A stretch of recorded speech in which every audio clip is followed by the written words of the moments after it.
Hello, everyone, and welcome to the Four Persons. Our guest tonight, for the third time, is Eric Hanson, and I don't see him yet on the switchboard. He should be here any moment. So, while we're waiting for Eric to show up, let's do a quick rehab. Uh, fact, there he is. Eric, how you doing? I'm doing well, John. How are you? Can you hear I was me? just talking about you. Your ears must have been ringing. Yeah, they were. So I think the best way to start is just a quick recap for anybody who may not be familiar. Mackenzie Shirilla was driving a vehicle in July of 2022 that struck a wall at approximately 100 miles an hour. The two passengers in the vehicle, Dominic Russo and Davion Flanagan, were killed on the impact. Mackenzie herself was airlifted to a local hospital, uh, clinging to life. She survived after multiple surgeries, and lo and behold, a few months later, the situation took a drastic turn.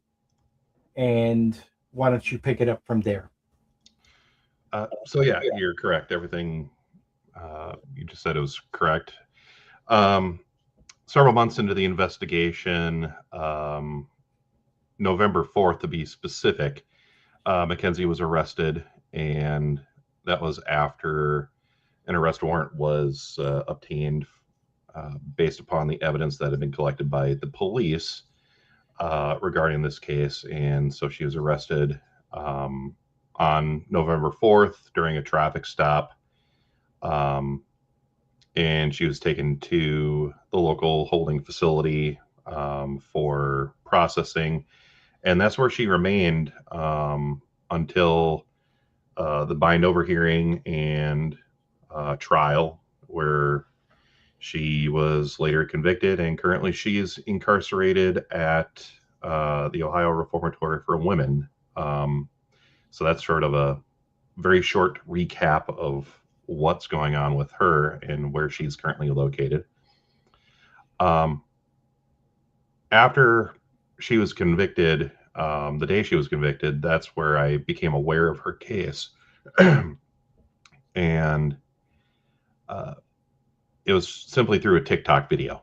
And it was written by somebody who obviously did not like her, because the caption to that TikTok video was something to the effect of this woman was just found guilty of killing her boyfriend and one other man and thought she could get away with it. You know, So let me go jump ahead. in right there because you and I, for anybody that's watching this, needs to understand that Eric and I basically were pulled into this in pretty much the identical way. We heard about this story, came across it accidentally, and our first reaction was, "Wow, this person intentionally crashed his car into a wall and killed two people. You know, that's really horrible." And yet, as we dove into it and said, "Okay, well, you know, how did they determine that she did this on purpose?" And our ears were open. We were waiting to hear the case, but you and I both and this is independent of each other. This was before you and I had ever met or ever talked. We independently saw the evidence the same way, came to the same conclusion that wait a minute, something in here is not adding up. This does not. They have not proven a murder conviction here. So go ahead and pick it up there. Yeah, yeah, that's kind of how I approach it. Is like, wait a minute, okay, so I'm kind of curious, and so I started looking into the case, especially being someone so young, and her reaction at the trial and being found guilty of these heinous crimes. Right. Something really made me go, okay, something seems off here. I don't know what it is. It just seems off, and so I started finding out as much information as I could. Um, just her courtroom appearance, you know, a very young female appearing to be very petite. I was like, okay, she killed two men, thought she could get away with it. I wonder what kind of gun she used. That was my first question, was what kind of firearm was she using? Um, that's when I found out what her name was. Come to find out, she did not use a firearm at all. She was in a car and the car crashed. I did a search on Google for her name, and probably about the fourth or fifth listing down, it showed the actual video that had been released by the prosecutor's office showing the fatal crash. And I was like, wait a minute, this crash does not show what people think it shows. It shows a car crashing, yes. It shows the date, it shows the time, it shows the approximate weather conditions, which was dry, so it wasn't like wet weather, it wasn't snowing out, it wasn't sleeting, you know, nothing like that. The pavement was dry. And the approximate lighting conditions, which was 5:30 in the morning, or actually about 5:35, but give or take. And it was dark out. So when you look at the video and you look at the car crashing, you can't even see inside of the car. And the reason for that is because of two things. One, the tinted windows from the factory, the rear windows and the side windows have a slight tint to them, as well as there's polarization coating on there, and that's designed to protect from UV ultraviolet radiation from the sun.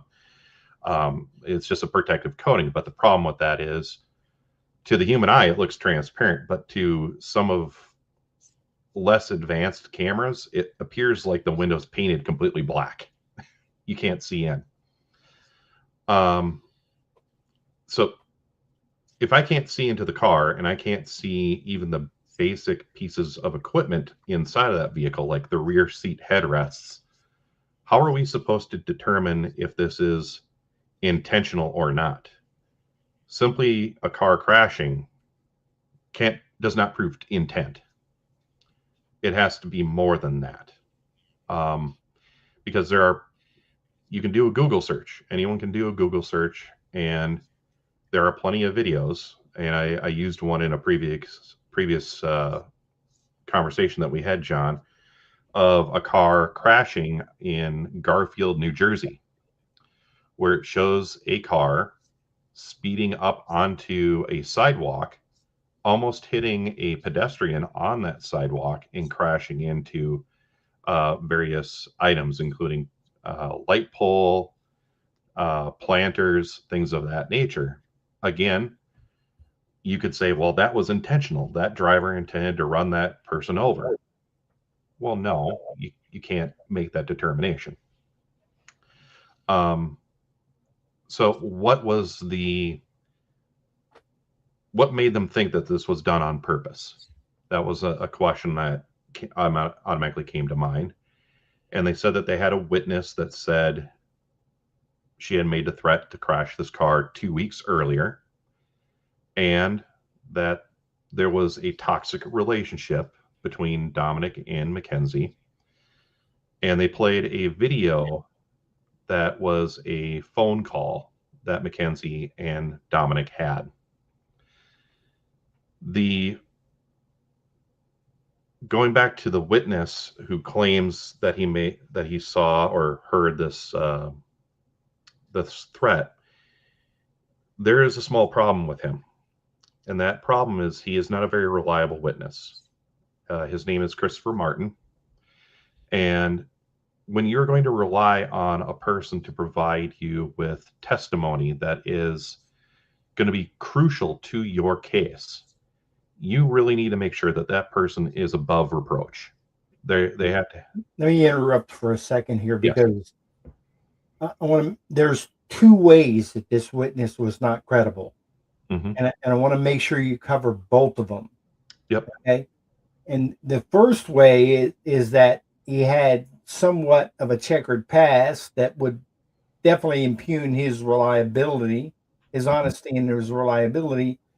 And second, there was a definite conflict of interest where his interest was definitely compromised or threatened. His well being was compromised or threatened if he didn't, as the saying goes, play ball. So Correct. go through those two scenarios one at a time, please. Yes. So, starting off with his checkered past, in 2011, he was arrested for drug charges. The prosecutor's office, which is the same one that prosecuted Mackenzie, the Cuyahoga County prosecutor's office, and I hope I'm saying that name correctly, they gave him an opportunity, and that was an alternative drug treatment program, which he did complete.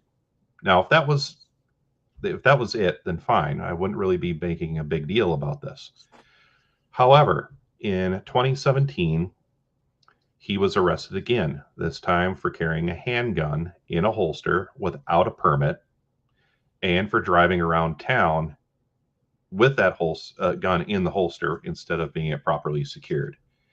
Most states, Ohio included, have a firearm transportation requirement. And that way of transporting a firearm is it has to be unloaded. It has to be locked in some kind of a container, like a locking hard case or locking gun sleeve of some kind. And it has to be out of the control of the driver, meaning it has to be secured away from the driver so that the driver cannot easily reach it while the vehicle's in motion. That wasn't in the case here. It's literally on his hip in a holster. It was I believe, a Taurus 357 Magnum, which is a pretty powerful, handgun. And he is arrested for that. Now, because of his legal issues with continuances and things like that, his firearm charges move over into 2018. In 2018, he has 3 scheduled court appearances spread throughout a few months. And if anyone's ever been to court, they know that it's not something that is scheduled 2 days ahead of time. It is well in advance. Yes. It's communicated to your attorney. Your attorney will say, hey, Eric, your court appearance is going to be on Monday, and I'm just going to grab a Monday the 19th, 2026.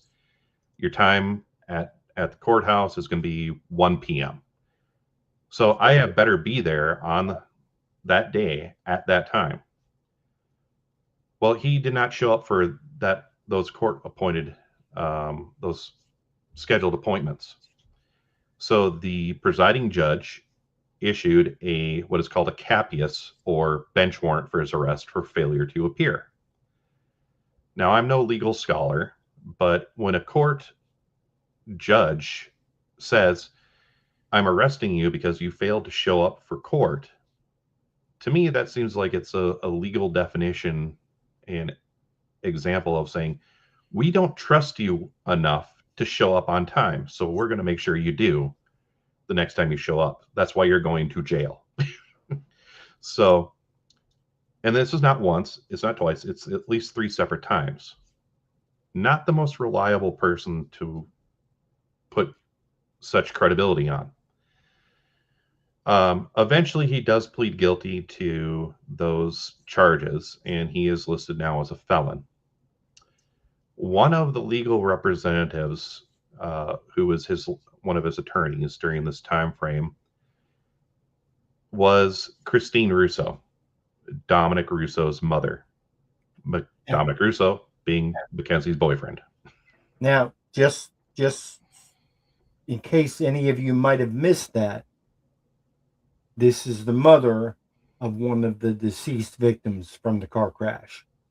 Correct. Who happened to be the boyfriend of Mackenzie. So this witness is represented by the mother of the deceased. Correct. Yeah. Now, fast forward to 2022, July 17th, 2022. This is where there's an altercation of some kind inside of Mackenzie's vehicle. Now, we know that this is a fact that did happen. What happened inside of the car is what is in dispute. From Mackenzie's point of view, and it is documented, and we have it documented in a previous episode where I actually pointed out the full text message, and everyone can go back to that episode and watch it if they wish. The first 3 text messages from Mackenzie are very hurried. They're very excited, meaning she's very amped up. It's sort of that adrenaline that kicks in. That's what is called fight, flight, or freeze response. You either fight, you either flight, run away, or you lock up and you freeze. So she posts 3 text messages to Christine Russo, Dominic's mom, basically begging for help, because in the text messages, it is alleged by Mackenzie that Dominic attempted to gain control of her vehicle and either spin it out or crash it. Now, the opposite to that is Christine Russo said, "Oh, that never happened. Mackenzie was the one that was out of control. Dominic was the calm one." But we only hear that after the fact. We only hear that after the fatal car crash, when she is interviewed by police as part of their crash investigation. There's no text messages. There's no video inside the car. Is it a he said, she said type situation? Yes, technically it is. But when you break down the text messages, just from Mackenzie's text messages, first of all, she is using shorthand. She is using there are spelling errors indicating that it's literally going brain, thumb, phone, out. There's literally no time for spelling corrections, indicating it's a hurried state of mind. However, the first text message from Dominic to Mackenzie is, "I'm sorry." Okay, why is he apologizing? Is he apologizing for something stupid, like he changed the radio station? Probably not, especially when you look at the rest of the text message exchange between him and Mackenzie, where they're literally talking about the potential crashing of a car, how Mackenzie is upset that she would be injured and is actually terrified of being injured in a car crash, that Dominic doesn't seem to be making a big deal about it and saying, "Well, I would die too." And it doesn't So make any sense. let me interject here. Yes. So we have forensic evidence here.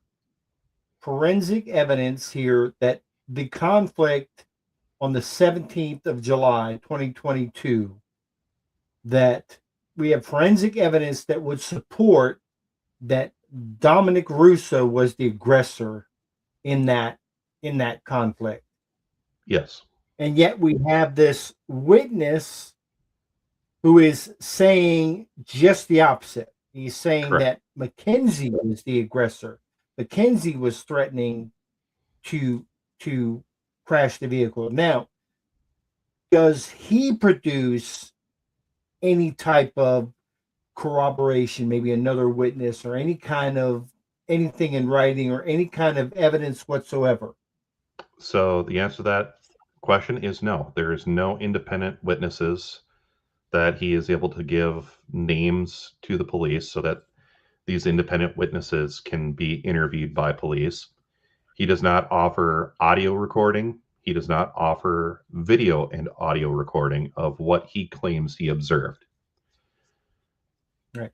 And now you have a witness that has a checkered past, as we discussed, and he's now making claims with no corroboration, and we have direct evidence that contradicts the claims that he's making. And then we Correct. have evidence that this person could possibly be compromised because at the time that he's making these claims, who is he actually living with? So he is living and residing. Living and residing is the same thing now I think about it. He is living at the same house under Christine Russo's home, rooftop. So he is literally living in the same house as she, as her. And the reason why he is involved and as a witness is because um, Christine Russo was sick. Um, that can be confirmed through hospital records and things like that. I'm not going to bring that up. Um, but she was not able to go and get Dominic, so she asked Christopher Martin to please go get Dominic. So Christopher Martin does. He goes and picks up Dominic on the side of the freeway. Um, and that's when he supposedly witnesses this exchange between Mackenzie and Dominic. Um, that's sort of, it's like, you don't offer any additional proof. You report this information to the police in November 1st. 3 months have passed since the crash. So it's like, what were you doing for those 3 months? Because he lived, I'm not sure what his current living situation is right now, but when he, at the time of the crash and at the time of the altercation, he was living in the Russo household. When he interviewed with the police, he had access to Christine Russo, and it is reasonable to believe that she told him exactly what she told the police. So he would have some foreknowledge on that. Additionally, there is another son, and that's Angelo Russo, Christine Russo's other son, Dominic's brother. Again, reasonable that Angelo would have told Mr. Martin what he said to the police. Additionally, he had access to the text messages between Mackenzie and Christine, the text message between Mackenzie and Dominic, and there was a couple of text messages between Mackenzie and Angelo. Real basic, nothing, even remotely incriminating. It was more of favors like, can you please take down the photographs of me and Dominic and please put it in his casket during his funeral, that type of thing. But he would have access to all of these pieces of information. And so when he goes to the police department to give this statement that is supposed to be so earth shattering in this case, he pretty much has all the pieces necessary to come up with, I don't want to use the term lie, but at least enough information to give the impression that it was Mackenzie's fault. Um, when he does go to the police department, Christine Russo accompanies him. She, from my understanding, stays out in the waiting room while Mr. Martin is inside of the interview room. But I find it extremely odd that Christine Russo, who wore three different hats really in this case, she wore the hat of a grieving mother, which is understandable. She wore the hat of a witness, and she also wore the hat of that of an attorney. So it's sort of like, okay, what role is she playing and at what time? Is she there to be the legal representative for Mr. Martin because he's giving this statement? Is she there to be a supporter? Is she there, why is she there? It seems a bit odd. Fortunately, they did not allow her to go into the room with Mr. Martin. So I do give the police credit on that part. But there were many things other than Mr. Martin's questionable and checkered background. Now, when you're like, when I bring this up to other people, they ask, well, what incentive or motive would he have to lie? Well, in Ohio and in many other states, if you are a convicted felon, like Mr. Martin is, trying to obtain stable housing is difficult. Landlords can outright discriminate against you simply for having a felony record. It happens a lot. And it's one of those few things that is not a protected status, unlike other protective statuses like, race or sexual orientation, that type of thing. So his motive is, it's very reasonable to say his motive would be to maintain my housing, because if he does not go along with the play ball, as you said, I believe, whether it's real, whether, meaning it was stated, or if it was implied, what are the alternatives? Well, he could find himself without housing. As a convicted felon, it's going to be difficult for him to find housing. So what are going to be his alternatives? Well, one, local shelter. Probably not the best situation, but they do exist. Potentially living on the streets. Again, another very unattractive situation to be in. So, the thing is, though, Eric, we don't really, if you're looking at this case objectively, the defense doesn't have to prove any of this. correct.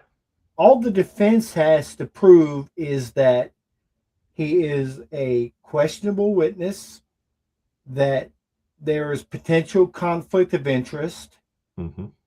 that he's presenting evidence with no corroboration of any kind, whether in the part of another witness or in the part of any physical evidence to support it, like pictures or text messages, whatever.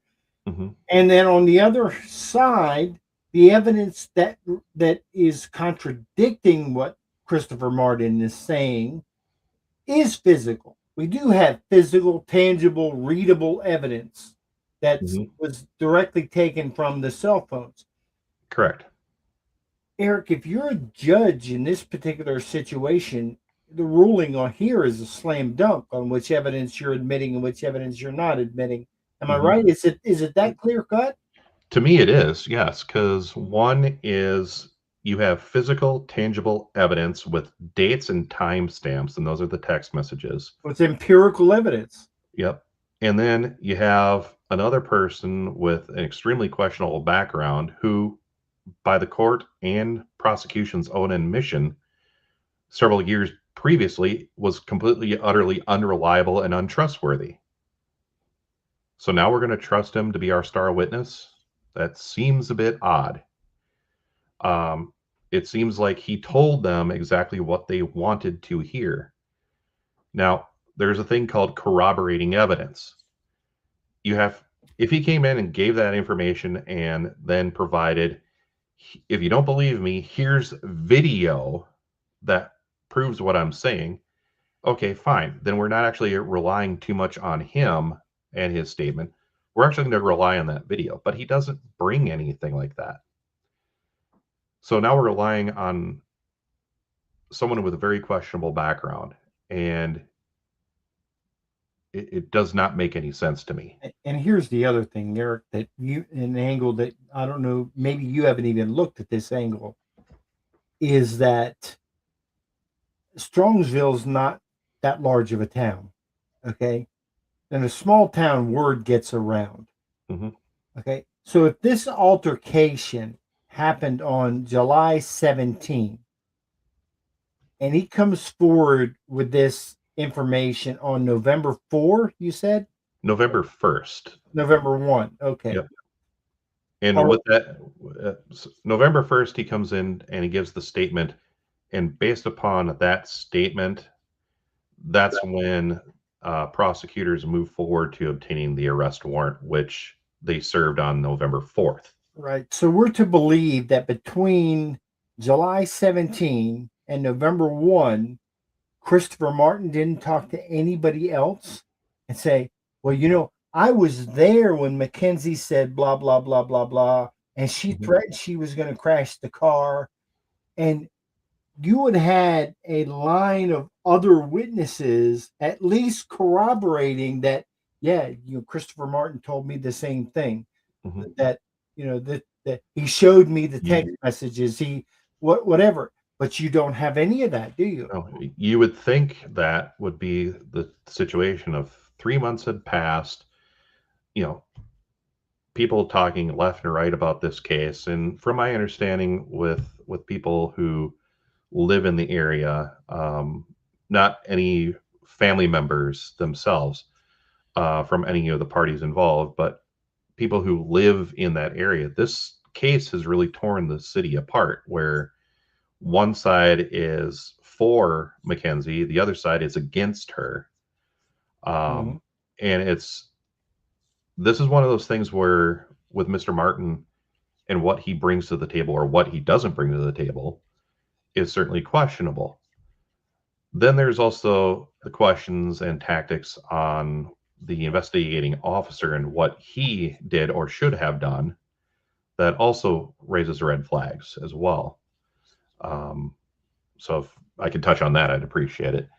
Um, so one of the things that was mentioned, it goes back to the initial report, the motor vehicle report on this case, and it kind of goes back to just the basic positioning of how Mackenzie was found inside of the car. And 1 second here, I'm pulling up a file so I can show everybody. Um, and this is a motor vehicle accident report, complete with narrative.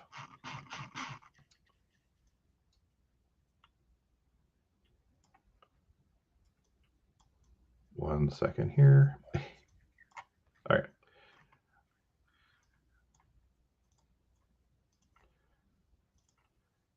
Now, if I can just share my screen here. Let's see.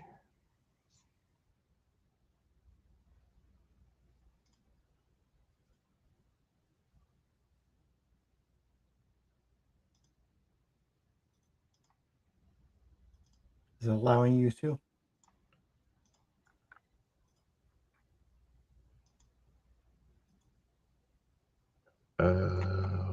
Yes. Okay.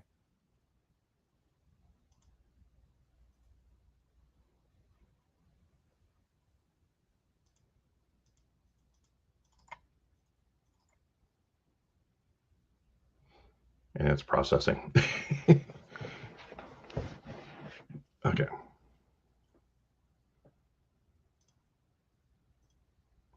Okay. What are we looking at? So I was going to go to City of Strongsville Incident Officer Offense Report. So this is written by Officer Galassi. And I'm getting to the narrative part here. This is the part that made me start questioning on what was going on. When I ran, it's going to be starting off on the second paragraph here. When I ran to the scene, I observed a black Toyota Camry bearing Ohio plate with severe front end damage, which appeared to be severed in half from the front end down the middle of the body of the car. Well, slight correction, it wasn't severed in half. It was severe front end damage up to the firewall, but it didn't split the car in half. And you can see that in body camera still images from the scene. Yeah, so it was basically the shell was split, but not the chassis, not the car Correct. itself. Correct. Um, Running up to the car, I observed a full front and side airbag deployment. I looked inside the still intact driver's side window and I saw a young white female's body, which did not appear to be moving or breathing. All we could see was the lower torso of her body and part of her leg. She appeared to be folded over and pinned under the passenger side underneath the passenger dashboard, which had caved in on top of her. I notified dispatch that the vehicle was occupied. I then ran around to the other side to check if there were any other passengers. Um, Now, moving down a little bit further,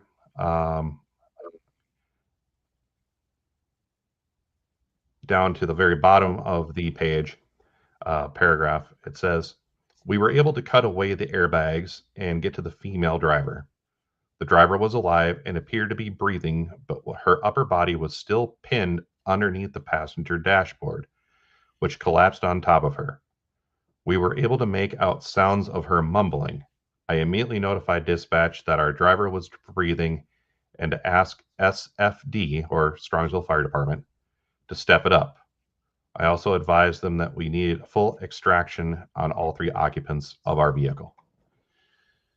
Now, what that tells me is that Mackenzie is folded over, or is in their lingo, the center console of her car. And you should have had this prepared a little bit sooner. My apologies.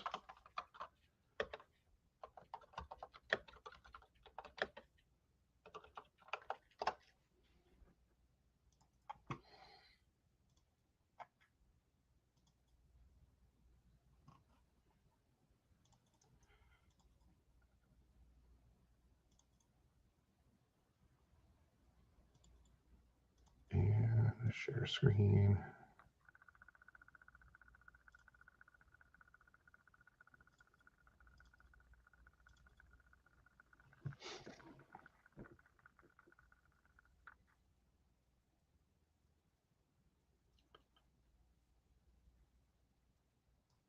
You mean to add it to the stage? Yes, please.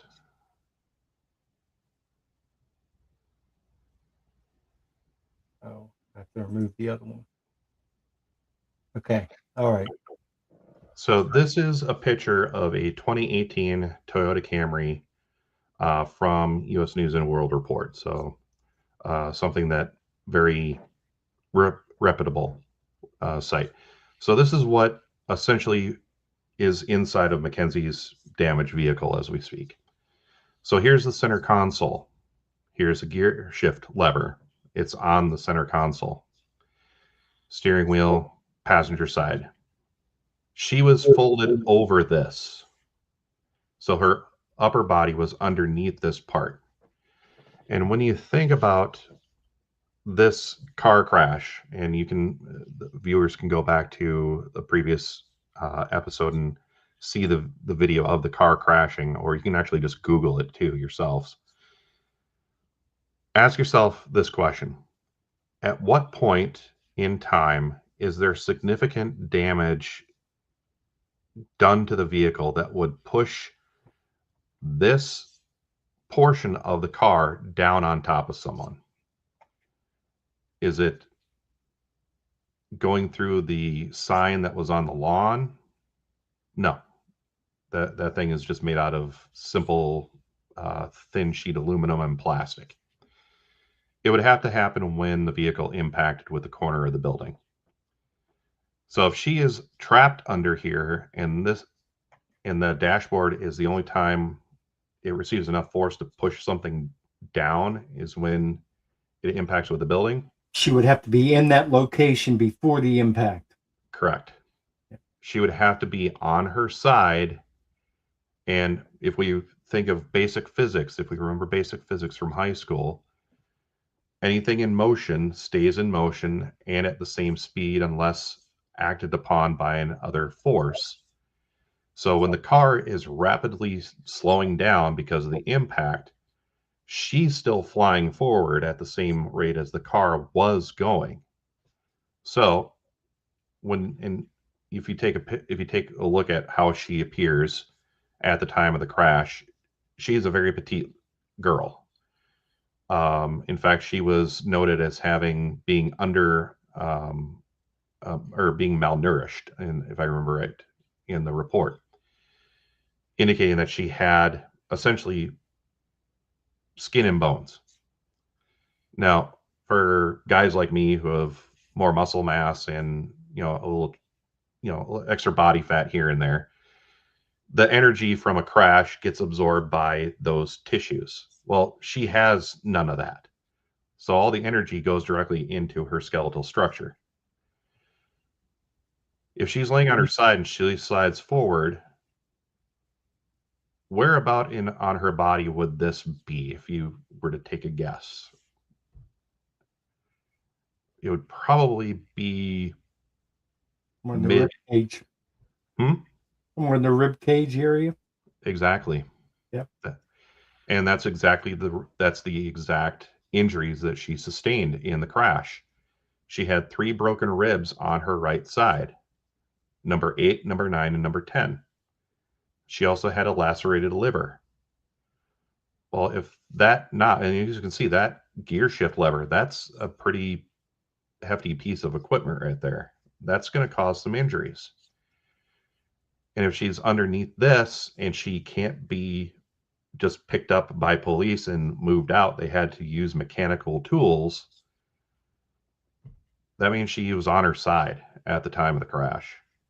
That's the only way I can think of it. Because if she was sitting upright at the time of the crash, the airbag from the steering wheel certainly would have absorbed the impact. The seatbelt would have kept her upright. And if she passed out after the crash, going like, "Oh, I can't believe I survived that," and passed out, well, she's going to end up laying on top of Dominic, who is sitting here. Even if she was knocked out by the impact and fell over, she still wouldn't be pinned underneath the dashboard. Correct. Yeah. So the only way that she's pinned underneath the dashboard is if she was laying down prior to impact. I mean, it's cut and dry. Mm-hmm. It's cut and dry. So now the question is, why was she in that position? Yeah, and so that is where uh, the issue of a medical emergency comes into play. Could this have been a medical emergency, and if so, how? Well, she was diagnosed well before she started driving with I think around age 14, 15, maybe even earlier, with a condition called POTS, postural orthostatic tachycardia syndrome, which is a neurological condition that causes your heart rate to speed up at random times, Right. um, causing tachycardia, which is a racing of the heartbeat of well over 100 beats, maybe 120. I have to look at the nomenclature again, the information again, but it creates a very rapid heartbeat. Some people can have heartbeats that go up to 150 or 160 beats per minute, which is fine if you're running like a marathon. Mm-hmm. But if you're sitting in a car or walking up a set of stairs or just sitting, on the couch watching TV, if you suddenly experience that, that's a medical condition. That's both neurological and cardiac issue. Um, some people have POTS that are so bad that it does cause seizure-like activity. And some of these folks are either confined to a wheelchair or have to use mobility aids. Some folks actually also have service animals that alert them.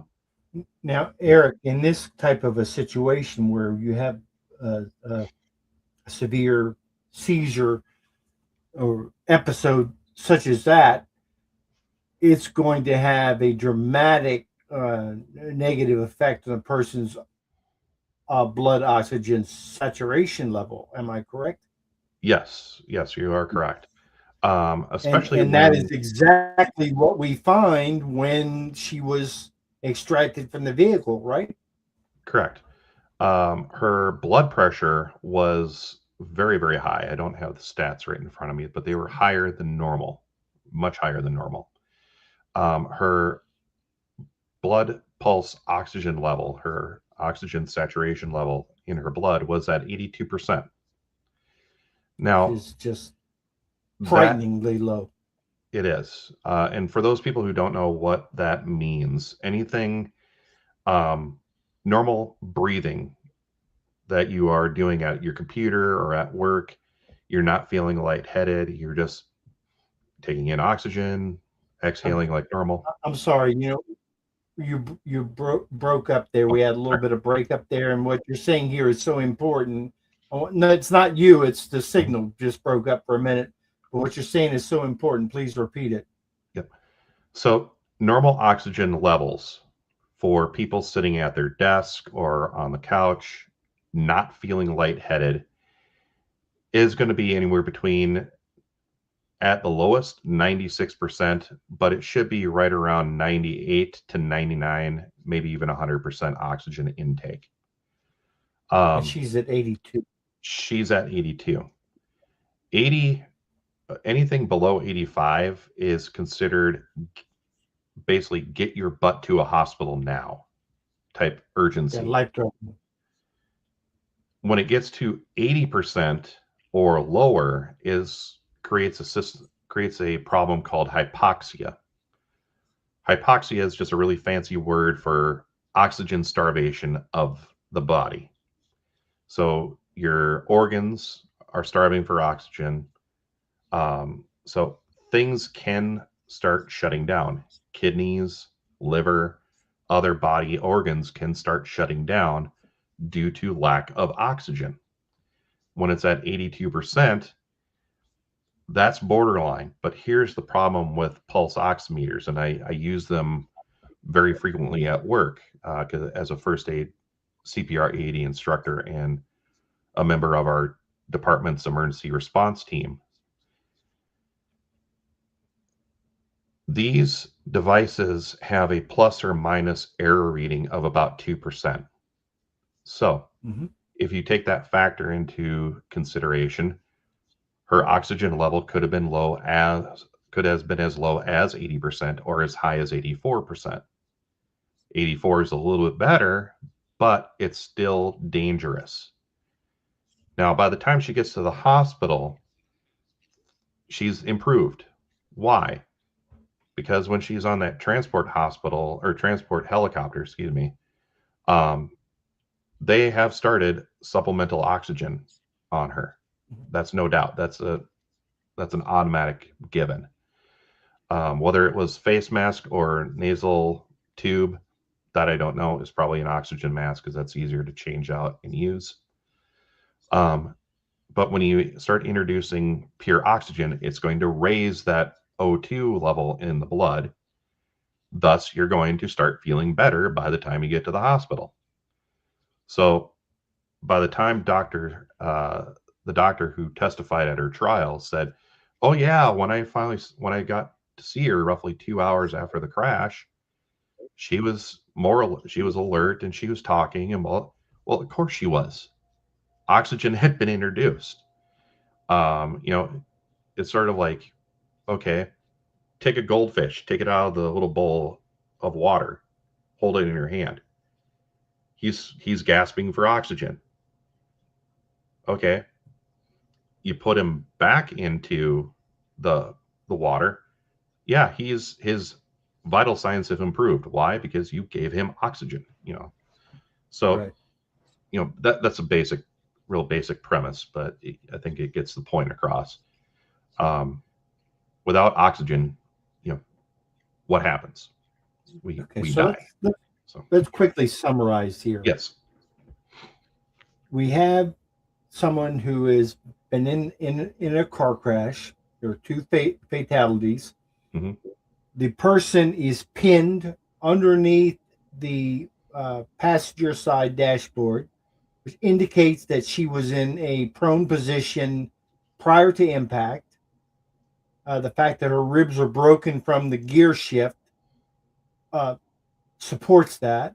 Mm-hmm. She had a dramatically accelerated blood pressure level, but she had a dramatically diminished blood oxygen saturation level.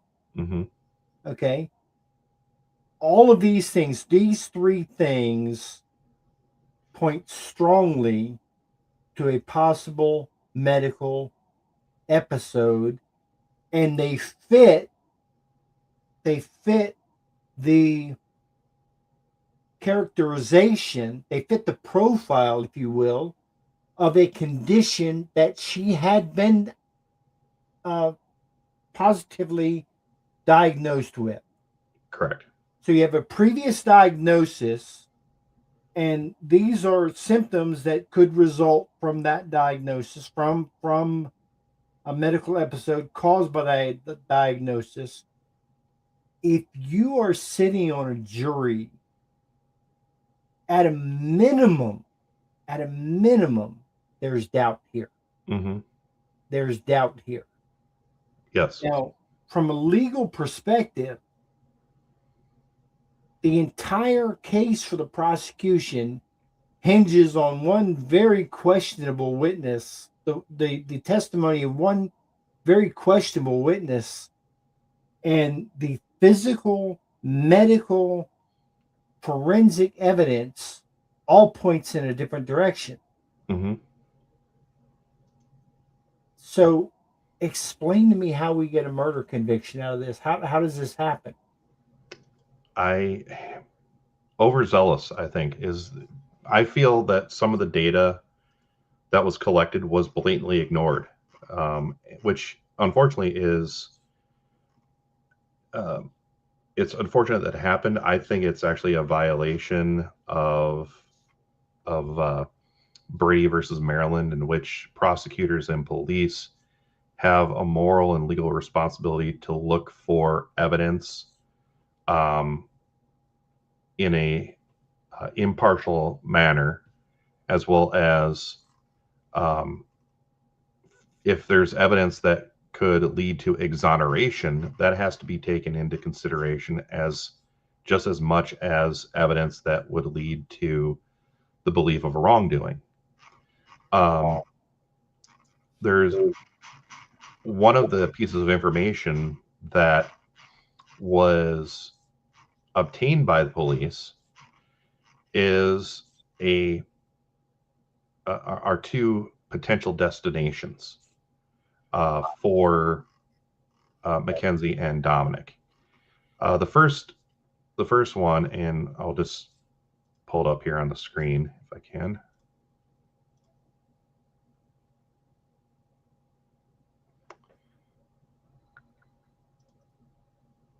Yeah, we touched on this in the previous episode that Yep. the road that she was traveling was perfectly consistent with either of the two possible destinations she was heading to. Yep. In either case, the road that she was traveling was perfectly consistent with that. And second of all, it was perfectly consistent with a route that Christine Russo knew that Mackenzie was familiar with and had taken often. Yep. So that entire part of the case was just a complete ruse. Yep. So right here, hopefully you can see my screen here.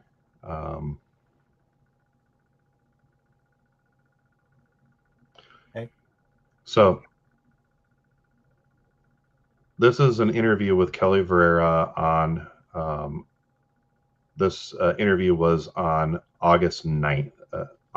So this is a follow-up interview to the written statement that she provided police on the 1st. So this is a follow-up. She provided this address, 22628 Westwood Drive, for Mark.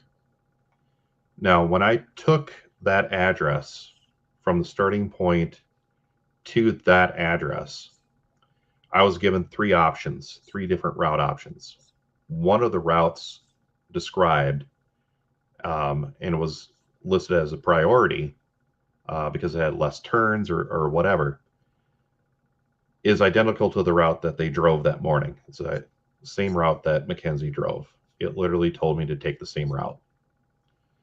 And I've never been to Strongsville. I don't, I know where it is on a map, but I've never been there personally. When you look at the map, it's obvious that yes, if you or I lived in that town, this is the route we would take. It cuts right through the middle of the town rather than going all the way around. If you can cut through the center of a circle rather than going all the way around the circle. I live in the Washington, D.C. area.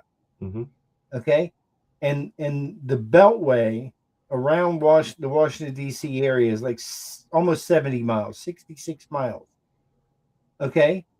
Well, if I can get from one town to another by taking an exit and then going, one of the cross routes, rather than go all the way around the Beltway, I Right. mean, it just doesn't even make any sense.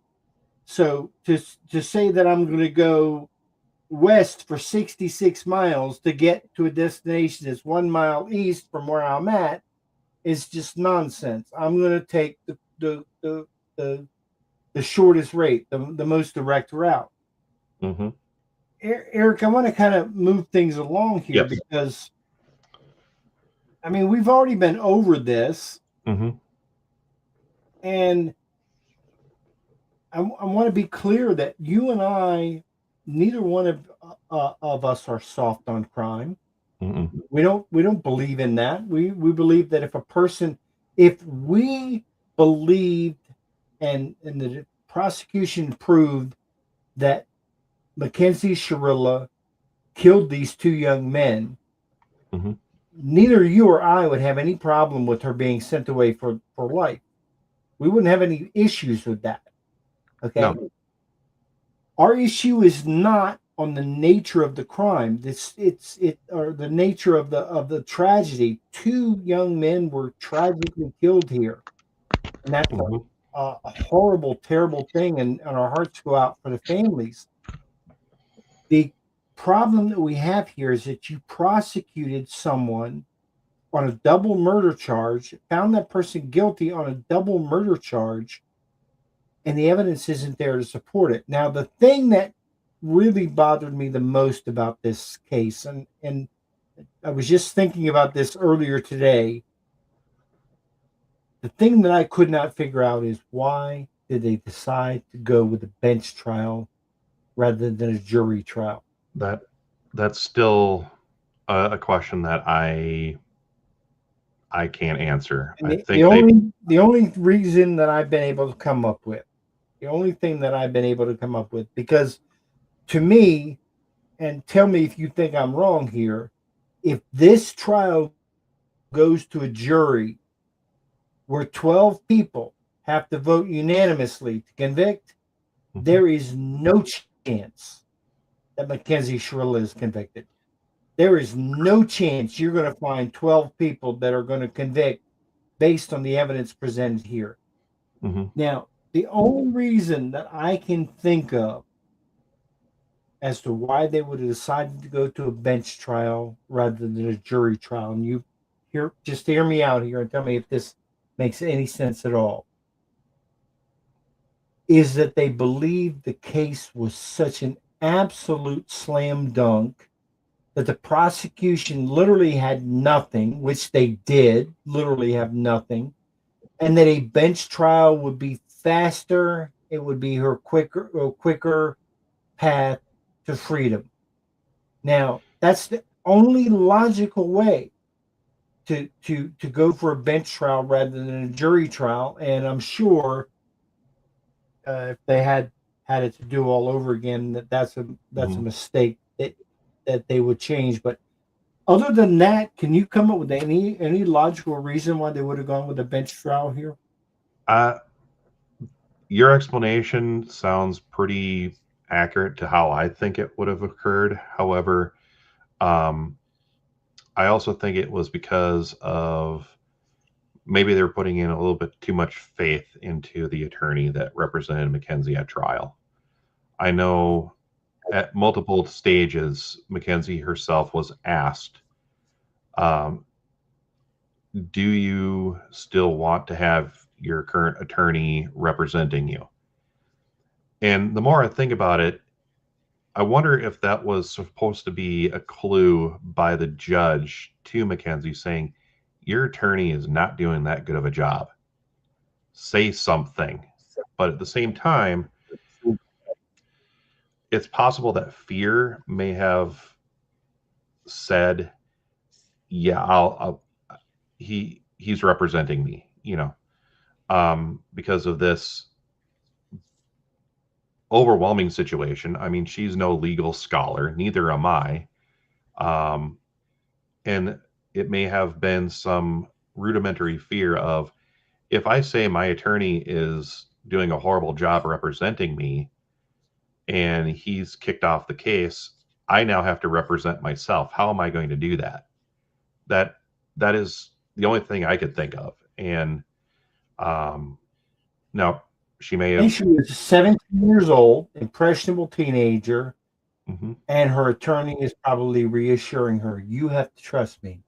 If you right, trust me, we're going to win this thing, but you have to trust me. You have to trust me. And in that situation, what choice does she have but to trust him? right. Now, And this is part of fast the. forwarding past all of that. I'm sorry, go ahead. Yep. And that's part of the issue is that Mackenzie. We spoke about the text messages which we've displayed. We've talked about all of this that we, the routes and the statements by potential witnesses like Christine Russo, um, and the attorney Mackenzie actually wanted to have the text messages entered into evidence at And trial, I can't imagine why they wouldn't be. but they weren't. The trial attorney that was That's what representing I'm her saying. never. Yeah, I can't imagine why that happened, why that evidence was not introduced. it it made no Astounding. sense to me. And I'm like, you have to do more than just show up at court as an attorney with a nice suit on and say Fight objection for or your two. client. Yes, Yeah. you know it, and it's within reason. Now, if she said, "Yeah, I blacked out because I saw a UFO and I crashed because of a UFO," yeah, then we know that that's complete utter nonsense. But here we have documentation from medical staff, from text messages about the alleged threat, which we don't even know, and I firmly don't believe it even happened. Um, but then you also have the actions of like the police, for example. This is one thing I wanted to bring up too, real quick, and that was on March 15th, 2023. The judge at the bind over hearing or probable cause hearing, because Mackenzie was a juvenile at the time of this alleged crime, they have to hold what is called a bind over hearing or probable cause hearing, in which the juvenile court will weigh the evidence presented at that time and say, yes, there is enough evidence to proceed to adult court and transfer the juvenile to adult court. Or they'll say, no, you don't have enough evidence for these charges, whatever charges they may be. Um, on March 15th, the judge, Jennifer O'Malley, said there was not enough probable cause. The state failed to provide probable cause for aggravated murder charges. So those charges were dismissed. But she did allow the other charges to proceed, which included aggravated assault, assault with a deadly weapon, I believe it was one of the charges, um, possession of drug, possession of criminal tools, which is a drug scale, that type of thing. She did allow those to go forward, which is how Mackenzie got transferred over to adult court. 5 days later, on March 20th, Detective Hazow contacted the um, medical examiner's office, and I'm pulling up the supplemental report right now so everyone can see it. So it says on March 20th, 2023, at approximately 11:30 hours, I requested the Cuyahoga County Medical Examiner's Office to review the manner of death in the above referenced case in light of new evidence. My question is, what new evidence occurred between March 15th and March 20th? Probably not a whole lot.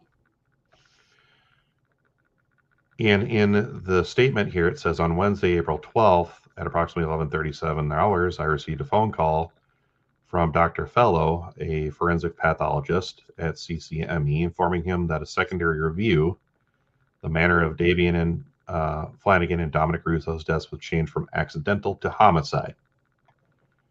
Now, people may look at this and say, okay, they change it to homicide. However, and let me share another image here.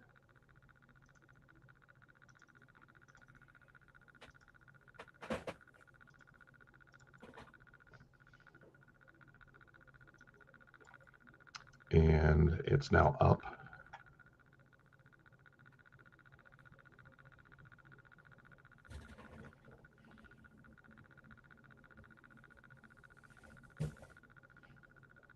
Can you see it, John?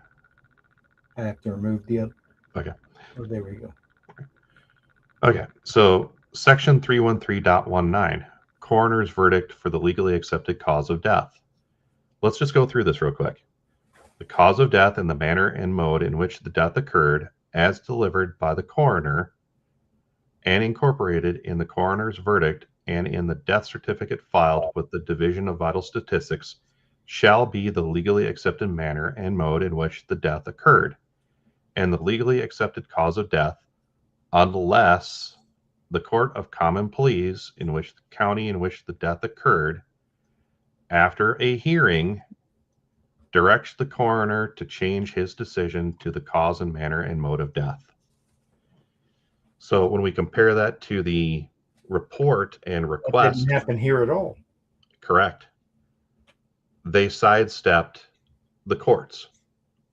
Detective Hazow willingly, deliberately sidestepped the court and said, hey, coroner, can you change the cause of death and review it? Fix the document for us. Yeah. Yeah. That's incredible. That's mind-boggling.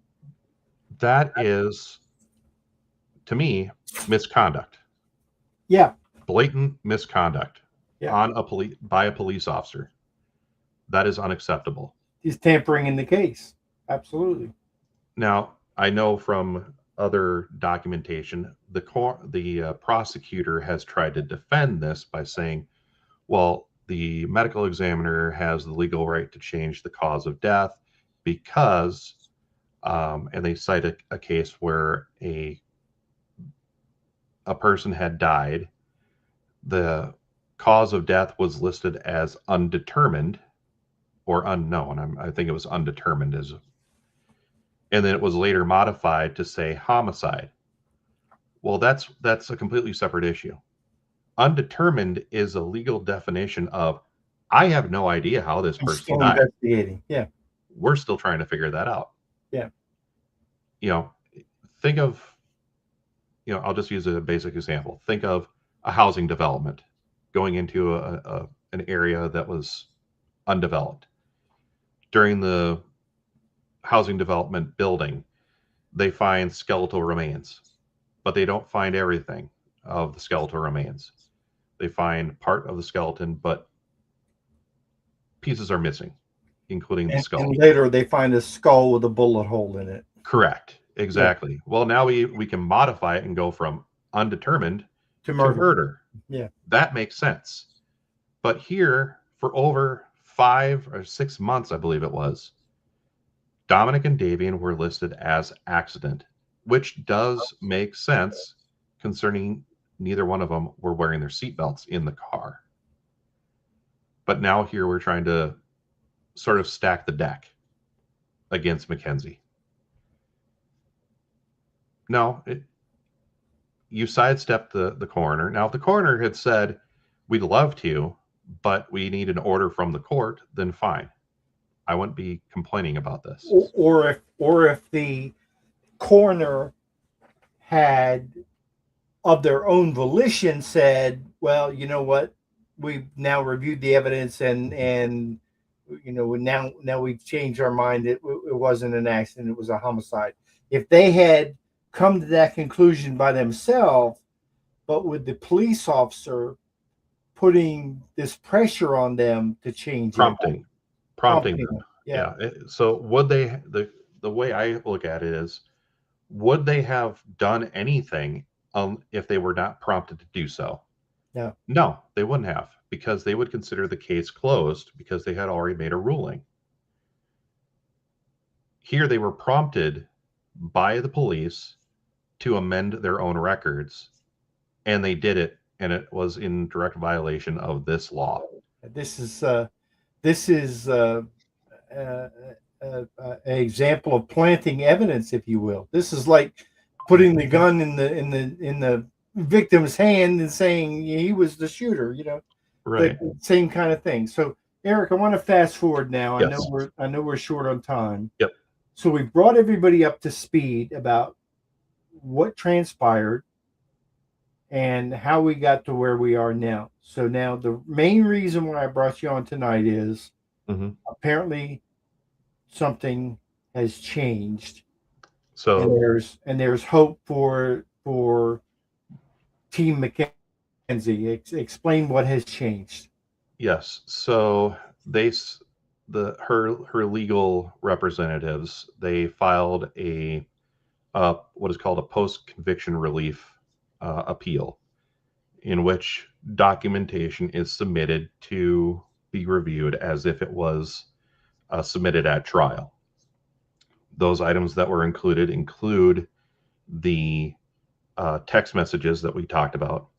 It also includes a affidavit by a board-certified neurologist, Dr. Chamal, I believe is his name, and I think we actually reviewed that in a previous episode, and people can go back and review that.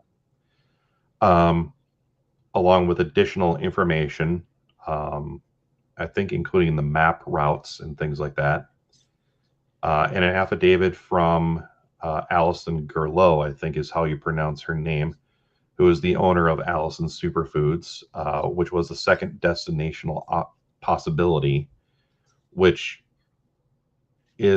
also uses the same directions as Mark's address that I pointed out earlier. So the first appeal was automatically denied after review by the appeals court.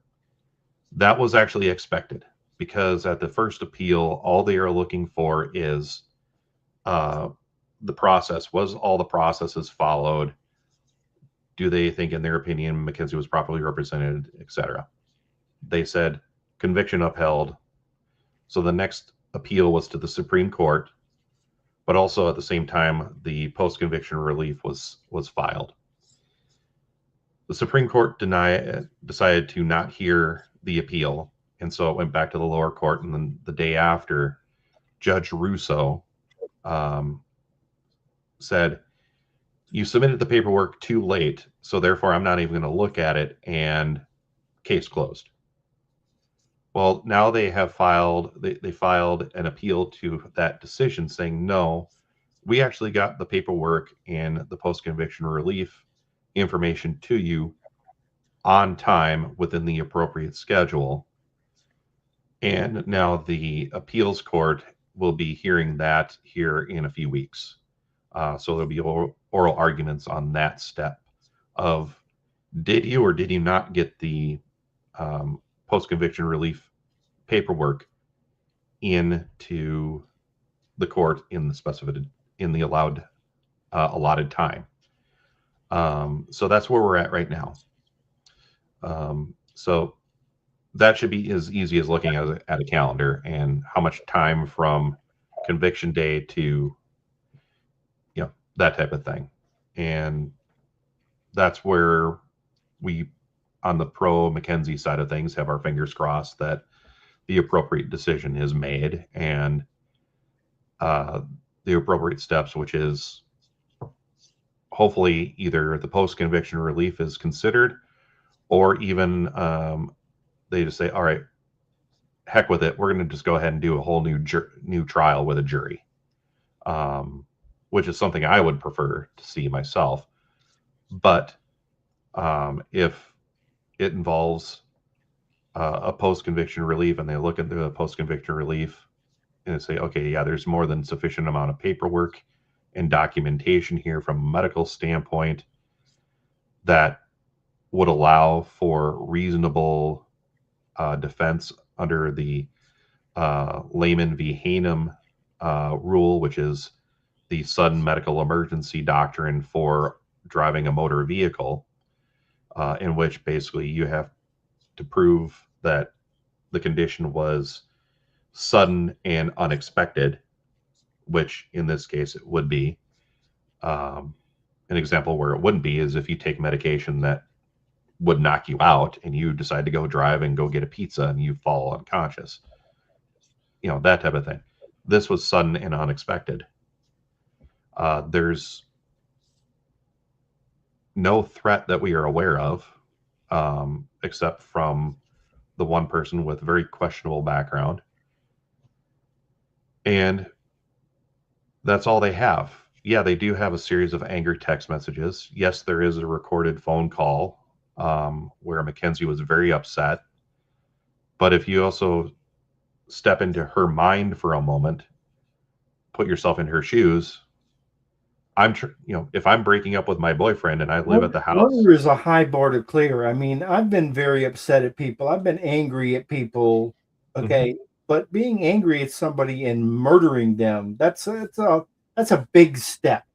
Oh, okay? It's a very big step. Yes. And to me, for murder, you have to have three things under the legal definition of murder.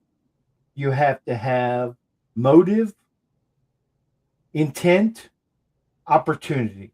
Right. Okay. And they basically made up all three in this case. Mm-hmm. All three are fabricated. Right. And one of the things that they said that why she did this is that she was afraid, or Dominic was going to break up with her. Well, actually, no, because in the text messages that we reviewed earlier, it showed Mackenzie and Dominic discussing, and Mackenzie said, "That's it. I can't deal with you anymore. So we're done." She was going to break their. She was going to break up with them, or at least that's based on the text messages that we saw. Now, being teenagers, we have a tendency to, pivot on one point to another, and apparently at one point they did make up. But Eric, I wouldn't even. I don't even buy that argument, because here's the deal. It is, again, we talk about leaps here. Yes. It is a big leap from, even if you prove that Mackenzie was afraid of the breakup. Mm-hmm. Okay. It is a big leap to go from, I'm afraid you're going to break up with me, to, I'm afraid you're going to break up with me, so I'm going to kill you. Right.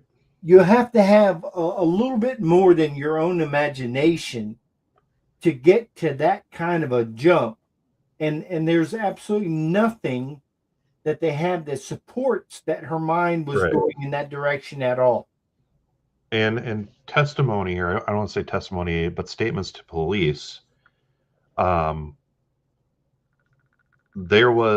know that this was an on-again, off-again relationship that they had over several years. They were teenagers. That's what you would expect. Yes. Like, okay, you broke up 2 years earlier, then you got back together, you broke up again, and now you're breaking up a third time, and now suddenly you want to kill? No, that doesn't make any sense. Right.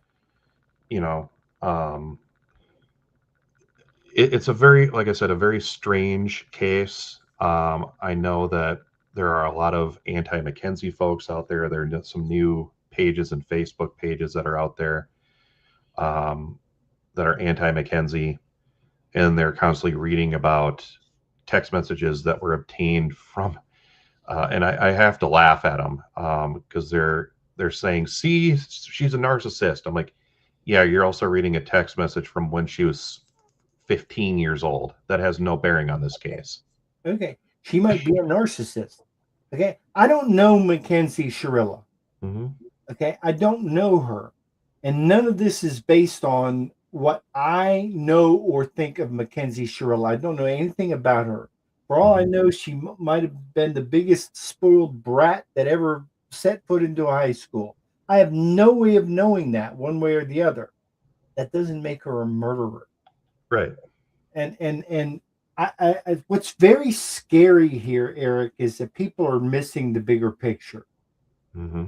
When we allow someone, anyone, to be sent away to prison for life on a murder charge on evidence this week, that puts all of us in danger. It does. Puts the And rights of all of us in danger.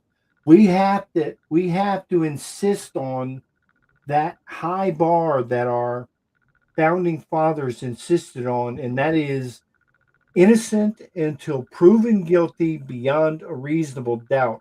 They mhm, don't come close to reasonable doubt here. They don't correct. come close to it. And what is proof beyond a reasonable doubt? Some people, if we take it a scale of 1 to 100%, 1% to 100%, some people think beyond a reasonable doubt is 50.1% and guilty, 49.9% not guilty. No, that's not beyond reasonable doubt. Beyond a reasonable doubt is 99.9% for sure guilty. And when you have so many things in this case where you have, yeah, there is a possibility their theory might be correct, but when you have another theory that is just as equal, then you haven't met that threshold. You cannot send someone to prison for life on maybe. Correct. Exactly. You That cannot is. send someone to prison for life on maybe. Now, we said before, and we will repeat again, if this was a case where, I mean, we have a letter stating, I'm going to crash the car and I'm going to kill Dominic and Davion. And we have, you know, we can see inside the car and we can see her deliberately drive the. We have proof, okay? Mhm. Eric and I are going to be the first in line saying, hey, we believe in justice in this case. She needs to be sent away to prison for the rest Yep. of her life. Mhm. I mean, that's absolutely where we are here. But they don't come close to reasonable doubt. And I started this when I first got involved with this. My position was, okay, I'm not sure she's innocent, but I definitely don't believe the prosecution proved their case. As the evidence has come more and more and more and more and more, this looks like a tragic accident to me. Mhm. This looks like a medical emergency and a tragic accident. And I want to answer one objection that I've seen come up in the boards over and Mhm. over and over again. This idea that if you believe that Mackenzie Shirilla was wrongly convicted, then that means you have no empathy or care for the families of these two victims, and Mhm. nothing could be farther from the truth. Nothing Yeah. could be farther from the truth. This was a terrible tragedy, and two young men are dead. And Mhm. to me, that tragedy is horrible enough. Mhm. Now I let's take a wrongful conviction and add it on top of that. That doesn't make it better. It makes it worse. Right. I've seen the video of Christine Russo being notified by police of her son's death. Provides It heart is it heart is wrenching. absolutely heartbreaking, and I feel so bad for her. I really do. She lost her son. Um, the Flanagans, they lost their son. You have my utmost condolences And prayers. and yes, and prayers. And but two wrongs do not make a right, as far as I'm concerned. When it comes to Mackenzie, you know, being put into prison when there's not enough evidence, you know, from a standpoint of reasonable doubt. There is a lot of reasonable doubt here. One of it is, of course, her medical issues. Now, do I think that if she was let out today, should she be allowed to drive? Absolutely not.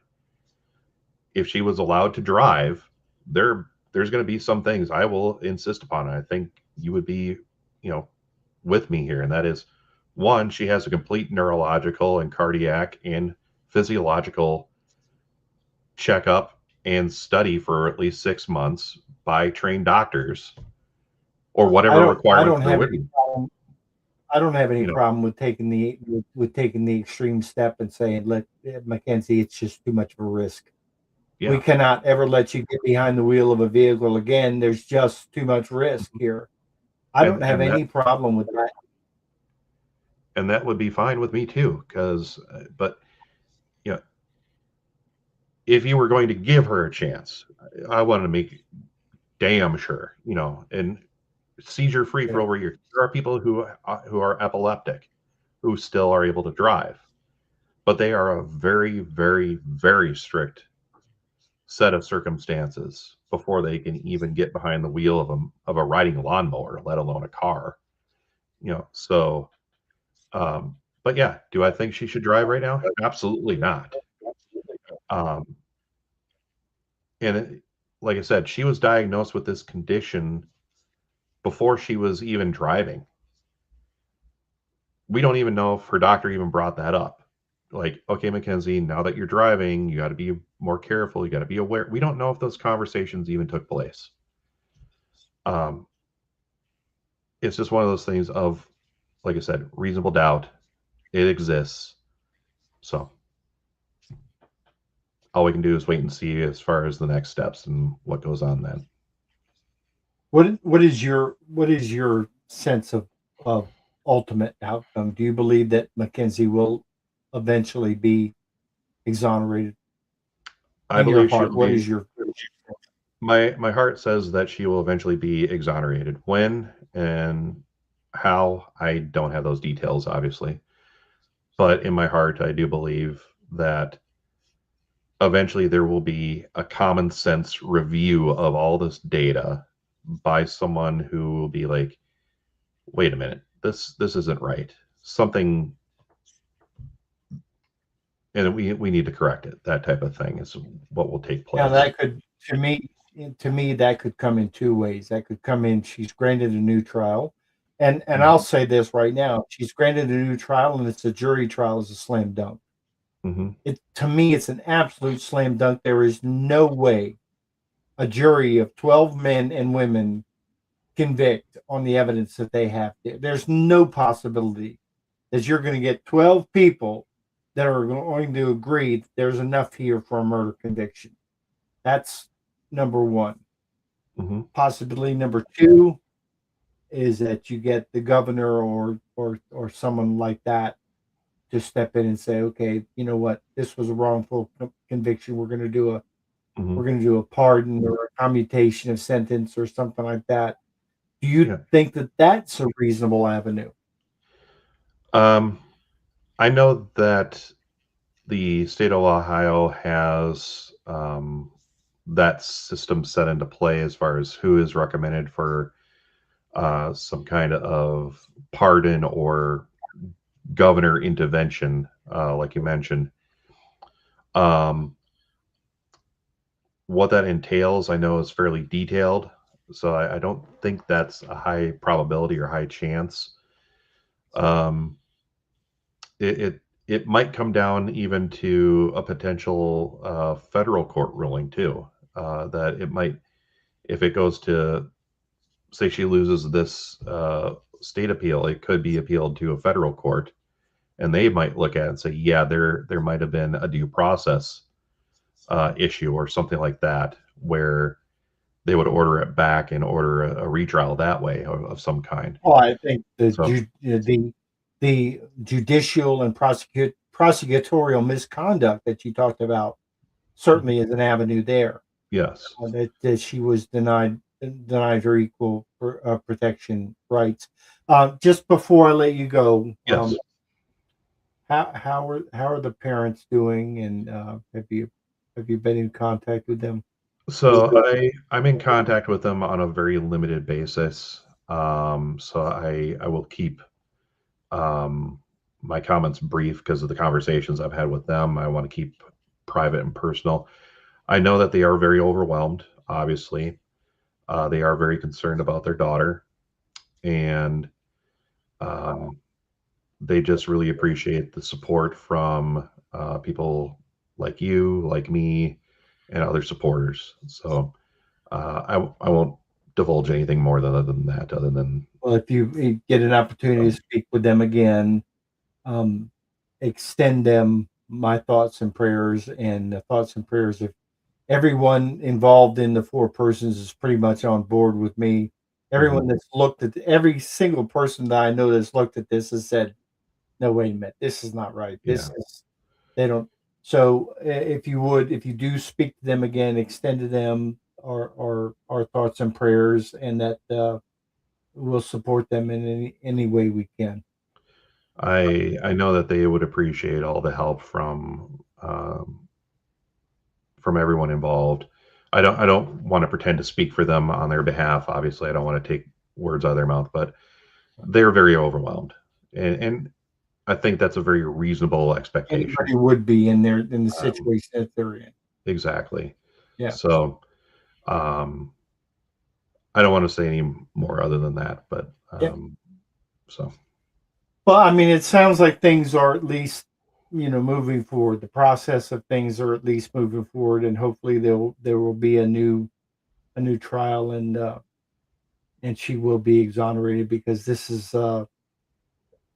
is one of the most egregiously bad mhm, verdicts I think I've ever seen in all my years on this planet. And like I said, I started off thinking that, well, I don't know, but they didn't prove their case. But now, more and more and more, mhm. this looks like a tragic accident to me. This definitely looks like a tragic accident, and not anything that Mackenzie or anyone else intended to happen.